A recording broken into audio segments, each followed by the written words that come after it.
सबैलाई बारकमोर अप्रिल 12 चैत 30 गतेका दिन प्रभु यीशु ख्रीष्ट बौरी उठ्नु भएको उहाँको पुनरुत्थानको दिन अथवा इस्टर सन्डे भएको कारणले गर्दा एउटा सानो इस्टरको बारेमा एउटा जानकारी यहाँहरुको अगाडि ल्याउन चाहन्छु। ध्यानसँग सुन्नुहोला। परमेश्वरको वचनमा मत्तीको किताब 24 को 1 देखि 7 र पहिलो कोरिन्थी 15 को 3 देखि 7 लाई तपाईले हेर्न सक्नुहुन्छ।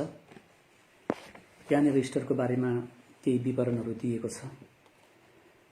इस्टर किन मनाउने भन्ने बारेमा म यहाँहरुलाई भन्न चाहन्छु। नयाँ जीवन जसले पाएको छ, नयाँ जीवन पाएकाहरूले इस्टर मनाउनु पर्छ। र इस्टरको महत्व चाहिँ तिनीहरूलाई हुन्छ जसहरूले चाहिँ यसो ख्रीष्टलाई विश्वास गरेका छन्।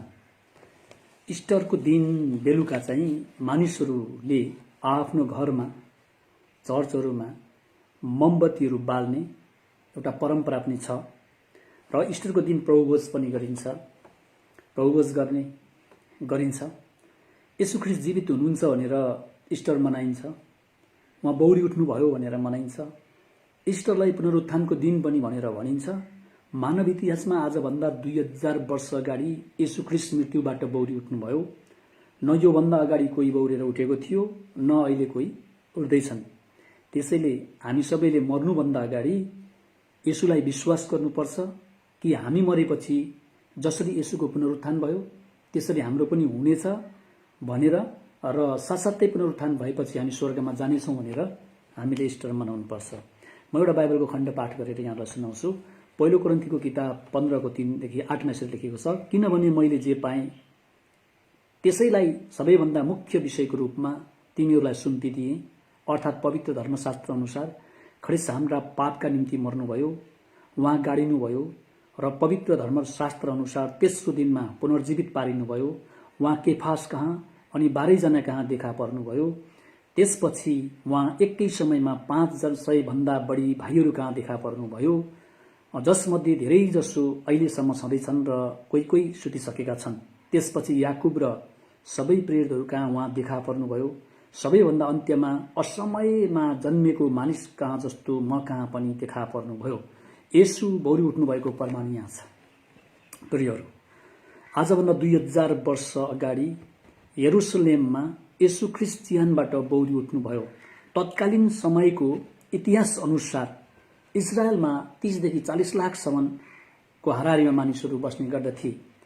40 लाख मानिसको अगाडि एउटी स्त्री चिच्याई भन्दै थिइन्, उहाँ चिहानबाट बौरी उठ्नु भएको छ। येशू ख्रीष्ट बौरी उठ्नु भएको छ।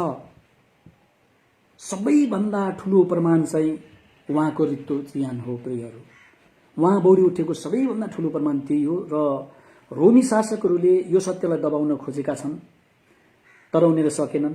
सोभियत युनियनहरूले यो प्रभु येशू ख्रीष्ट पुनरुत्थान हुनुभएको कुरा दबाउन खोजे तर सकेनन्। धेरै शासकहरूले यो सत्यलाई दबाउन खोजे तर सकेनन्। येशू ख्रीष्ट बौरी उठ्नु भएको सबैभन्दा ठूलो प्रमाण उहाँको रित्तो चिहान हो, जो अहिले पनि छँदैछ। यो चिहान आजसम्म इजरायलमा तपाईले गएर हेर्न भेट्न सक्नुहुन्छ, छँदैछ। आज हामी त्यही कुराका साक्षी छौं। यसकै बारेमा हामी साक्षी दिन्छौं। योभन्दा अरू धेरै भरपर्दा प्रमाणहरू पनि छन्, जुन प्रमाणहरू हेरेर या सुनेर आज तपाईको विश्वास अझै धेरै बढेर जाओस् भनेर मैले कामना गर्छु।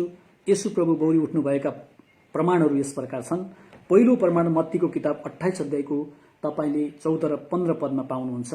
त्यहाँ फरिसीहरू छन्। फरिसीहरू नै प्रमाण भएका छन्। त्यहाँ पढ्दा तपाईले थाहा पाउनुहुन्छ, फरिसीहरूले पहरेदारहरूलाई पैसा दिएर येशू ख्रीष्ट चाहिँ बौरी उठ्नु भएको होइन भनेर लगाएका छन्। त्यो पहिलो प्रमाण हो। दोस्रो प्रमाण चाहिँ अर्माथियाका युसुफ छन्, जसले चाहिँ आफ्नो चिहानमा आफूलाई लगेर राखे, आफ्नो चिहानमा येशूलाई लगेर राखे। येशू बौरी उठ्नु भएको तेस्रो प्रमाण चाहिँ अझै ठूलो छ। येशू ख्रीष्टको समयमा येशूलाई विश्वास नगर्ने महान यहुदी इतिहासकारक फ्लाभियस जोसेफस भन्ने हुनुहुन्थ्यो। फ्लाभियस जोसेफसको ट्रान्सलेटेड बाई विलियम विस्टन भन्ने इतिहासको पुस्तक तपाईले हेर्न सक्नुहुन्छ। उनले ईस्वी सम्वत 93 AD मा उनको इतिहासको पुस्तकमा यो कुरा लेखेका छन्। यो मैले तपाईँलाई बनावटी कुरा गर्दै छैन। चौथो प्रमाण चाहिँ त्यो समयका डाक्टर इतिहासकारक लुकाले लेखेका छन्। उनले इतिहासको पुस्तक प्रेरितको किताब 1 अध्यायको 2 पदमा यसरी लेखेका छन्, उहाँले छान्नुभएका प्रेरितहरूलाई यसुले पवित्र आत्माद्वारा आज्ञा दिनुभएपछि उहाँ स्वर्गमा उचाली लगिनु भएको दिनसम्मका सबै कुरा त्यस पुस्तकमा लेखिएका छन्। लुका तत्कालीन समयका जान्ने मान्ने मानिस थिए, उनी इतिहासकार थिए, उनी डाक्टर थिए, उनले यसुको पुनरुत्थानलाई स्वीकार गरे। अब तपाईँ के गर्नुहुन्छ, तपाईँ के भन्नुहुन्छ, यो तपाईँको कुरा हो। पाँचौं प्रमाण चाहिँ संसारकै सबैभन्दा ठुलो, संसारले स्वीकार गरेको 16औं शताब्दीको अगमवक्ता, फ्रान्समा जन्मेका भविष्यवक्ता नेस्त्राडमस हुन्। उनले यसुलाई विश्वास गरेका त थिएनन्, तर उनले मर्ने बेलामा आफ्नो परिवारलाई यसो भने, म मरेपछि मलाई बाकसमा हालेर नसुताउनु, बाकसमा हालेर चियानमा ठाडो पारेर गाड्नु, ताकि यसुको आगमनमा सुताएको ठाउँबाट मलाई उठ्न ढिलो हुन्छ, सबैभन्दा छिटो किन म यसुसँग नपुगौँ भनेर उनले गवाई दिएका छन्। नेस्त्राडमसलाई संसारले चिन्छ। नेस्त्राडमसले आफ्नो जीवनको अन्त्यमा यसु ख्रिस्टमा विश्वास गरे। यसु ख्रिस्ट उहाँको वचन अनुसार बौरी उठ्नु भएको छ। तपाईको जीवनमा जे कुराहरू अहिले यो समयमा मरिराखेको छ, विश्वास गर्नुहोस्, सबै थोकको पुनरुत्थान हुनेछ। भविष्यमा तपाईको पनि पुनरुत्थान हुनेछ। यसुको यसरी पुनरुत्थान भयो। छैटौं प्रमाण चाहिँ यसुलाई विश्वास नगर्ने मानिसहरू थिए। प्रेरितको किताब तपाईले 1:10 र 11 मा जब तिनीहरूले उहाँ जाँदै गर्नुभएको एकटक लाएर आकाशतिर हेरेका थिए, तब अचानक सेतो पोसाक लगाएका 2 जना मानिस तिनीहरूका नजिक खडा भए। तिनीहरूले भने, गालिलका मानिस हो, तिमीहरू किन आकाशतिर हेर्दै उभिरहन्छौ? यही यसु जो तिमीहरूबाट स्वर्गमा लगिनुभयो, अहिले जसरी तिमीहरूले उहाँलाई स्वर्गमा गइरहनु भएको देख्यौ, त्यसरी नै उहाँ फेरि एक दिन आउनुहुनेछ भनेर भने। सातौं प्रमाण चाहिँ स्वर्गदूतहरू छन्। तपाईले मत्तीको किताब 24 अध्यायको 4 देखि 8 र मत्ती 28 को 6 मा त्यहाँ हेर्न पाउनुहुन्छ, देख्नुहुन्छ। किनकि उहाँले भन्नुभयो, बमोजिम उहाँ जीवित भई उठ्नु भएको छ, आऊ उहाँलाई राखिएको ठाउँमा हेर, स्वर्गदूतले भने। आठौं प्रमाण स्त्रीहरू थिए। लुकाको किताब 24 को तपाईले 1 देखि 3 मा पाउनुहुन्छ। चियानभित्र पस्दा तिनीहरूले प्रभु येशूको शरीर पाएनन्। नवौं प्रमाण चाहिँ येशूका चेलाहरू आफै थिए।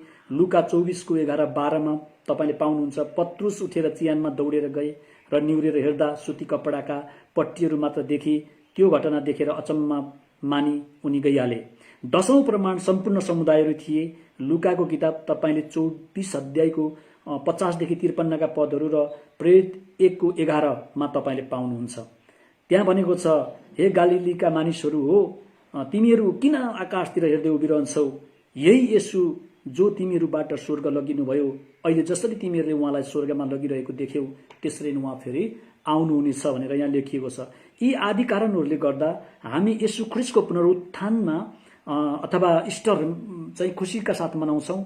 यसुको इस्टर वा पुनरुत्थान मनाउँदा हामी खुसी यसरी हुनुपर्छ कि हामी पनि खुसी प्रभु येशूको पुनरुत्थानमा हुँदाहुँदै, येशू ख्रिस्टको पुनरुत्थानमा हामीले खुसी मनाउँदै हामीले पनि हाम्रो पछि हुने पुनरुत्थानको आफै खुसी मनाइरहेका हुन्छौँ भनेर इस्टर मनाउनु पर्छ। र येशूको पुनरुत्थान भयो, यदि तपाईले चाहनुहुन्छ भने तपाईको पनि भविष्यमा पुनरुत्थान हुनेछ। अनि म तपाईलाई यसो भनेर येशूको रगतमा चाहिँ येशूको रगतले सबैलाईको पापबाट छुटकारा गराउँछ। येशूको रगतले तपाईँ र मलाई उद्धार गराउँछ। येशूको रगतले तपाईँ र मलाई शान्ति दिलाउँछ। येशूको रगतले तपाईँ र मलाई अनन्त जीवनमा लगेर जोड्छ। उहाँले हामीलाई हाम्रो पापबाट छुटाएर अनन्त जीवन लैजानको लागि क्रुसमा क्रुसिफाइड भएर चियानमा गाडिएर अनि तेस्रो दिनमा उहाँ बौरी उठ्नुभयो। अन्यलाई इस्टर सन्डे भनिन्छ। आजभन्दा 2000 वर्ष पहिला उहाँ यसरी बलिदान भएर बौरी उठ्नु भएको घटना छ। म यहाँहरूलाई यो कुराको जानकारी दिँदै इस्टरको सबैलाई शुभकामना भन्न चाहन्छु। र तपाईले अझै धेरै कुरा इस्टरको बारेमा बुझ्न सक्नुहुन्छ, जान्न सक्नुहुन्छ, मानिसलाई बताउन सक्नुहुन्छ, तपाईले विश्वास गर्न सक्नुहुन्छ भन्दै तपाईलाई इस्टरको शुभकामना दिँदै बारक मोर भन्न चाहन्छु।